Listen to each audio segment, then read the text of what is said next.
একটা প্রশ্ন রয়েছে, সে এক ভাই জানতে চেয়েছেন যে নামাজের মধ্যে একজন মুসাল্লি সিজদার স্থানে তার দৃষ্টি কোথায় থাকবে।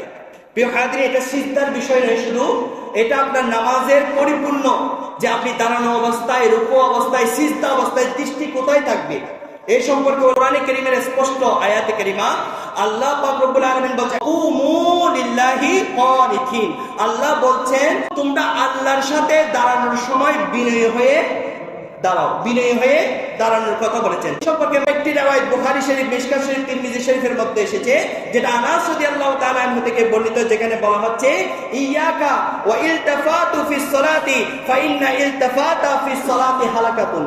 আমার নবী সাল্লাল্লাহু আলাইহি ওয়াসাল্লাম বলছে তোমরা চোখকে এদিক সেদিক করা থেকে নামাজের মধ্যে বিরত থাকো, কারণ এটা তোমাদের নামাজকে ধ্বংস করে দেয়। তাহলে বোঝা গেল নামাজের মধ্যে এদিক সেদিক তাকানো যাবে না। বাহারি শরীয়তের মধ্যে রদ্দুল মুখতারের রিওয়ায়াতে বর্ণনা দিয়ে বলা হচ্ছে যখন একজন নামাজি দাঁড়ানো অবস্থায় থাকবে তার দৃষ্টি থাকবে সিজদার স্থানে। কোথায়? সিজদার স্থানে, যেই জায়গায় সিজদা দেয় সেই জায়গায় তার দৃষ্টি থাকবে। এরপর কোন এক ব্যক্তি রুকুতে গেল, তার দৃষ্টি থাকবে ঠিক দুই আঙ্গুল, বৃদ্ধাঙ্গুল, দুই পায়ে বৃদ্ধাঙ্গুলিদ্বয়ের মাঝ বরাবর। এরপরে কোন ব্যক্তি সিজদায় গেল, তার দৃষ্টি থাকবে নাক বরাবর। কোথায়? দাঁড়ানোর সময় সিজদা বরাবর, রুকুর সময় দুই বৃদ্ধাঙ্গুলির মাঝ বরাবর, আর যখন সে সিজদায় যাবে তখন তার দৃষ্টি কোথায় থাকবে? নাক বরাবর। দৃষ্টি এদিক সেদিক দৃষ্টিপাত করবে না।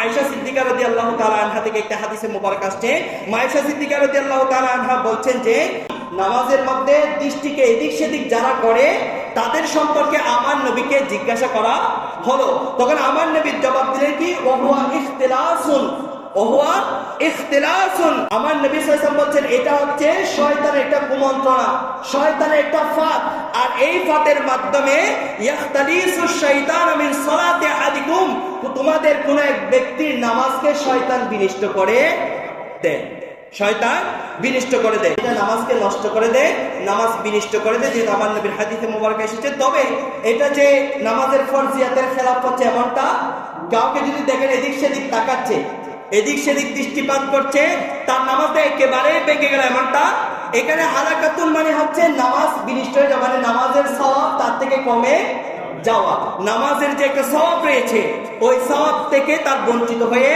যাবে। যদি কেউ এদিক সেদিক দেখে এমনটা না যে তার নামাজ কি হয়ে যাবে ভেঙে, এটা নামাজের সৌন্দর্যকে নষ্ট করে দেয়, বিনয়টা কম করে দেয়, এরপর নামাজের সওয়াব থেকে তাকে বঞ্চিত করা হয়। তো বিনয়ী হয়ে দাঁড়ানো মানে কি? আপনি নামাজে দাঁড়ালেন, অনেকে দেখা যায় আমাদের মধ্যে যে নামাজে নিয়ত বাঁধলো, এরপরে ঘড়ির টাইম কত হলো, পাকা কয়বার ঘুরছে, লাইটটা মিটমিট করে জ্বলছে কিনা, পাশের জন কেরাত পড়ছে কিনা, এইভাবে আমরা এদিক সেদিক তাকাই, ঠিক কিনা? অনেকে আছে এভাবে এদিক সেদিক তাকাই। আল্লাহর সামনে আপনাকে দাঁড়াতে হবে। আপনি একজন রাজা বাদশার সামনে যখন দাঁড়ান, তার কাছে কোনো কিছু চাইতে গেলেন, আপনি যদি একবার এদিকে দাঁড়ান, তার সাথে কথা বলছেন, আবার এদিকে তাকান, তার সাথে কথা বলছেন, সে কি আপনার এটাকে ভদ্রতা হিসাবে নিবে? এটা সে অভদ্র হিসাবে নিবে না, নিবে কিনা? তা আপনি আল্লাহর সাথে দাঁড়াচ্ছেন, যিনি বাদশাদের বাদশা, তো ওনার সামনে দাঁড়ানোর সময় আপনাকে বিনয়ী হয়ে, নমনীয় হয়ে দাঁড়াতে হবে, এদিক সেদিক দৃষ্টিপাত করা যাবে না। আল্লাহ তাআলা আমাদেরকে নামাজ পড়ার সময় দৃষ্টিপাত এদিক সেদিক না দিয়ে যেভাবে ফতোয়ার কিতাবের মধ্যে এসেছে সেভাবে রাখার সেই তৌফিক নসিব করুক, আমিন।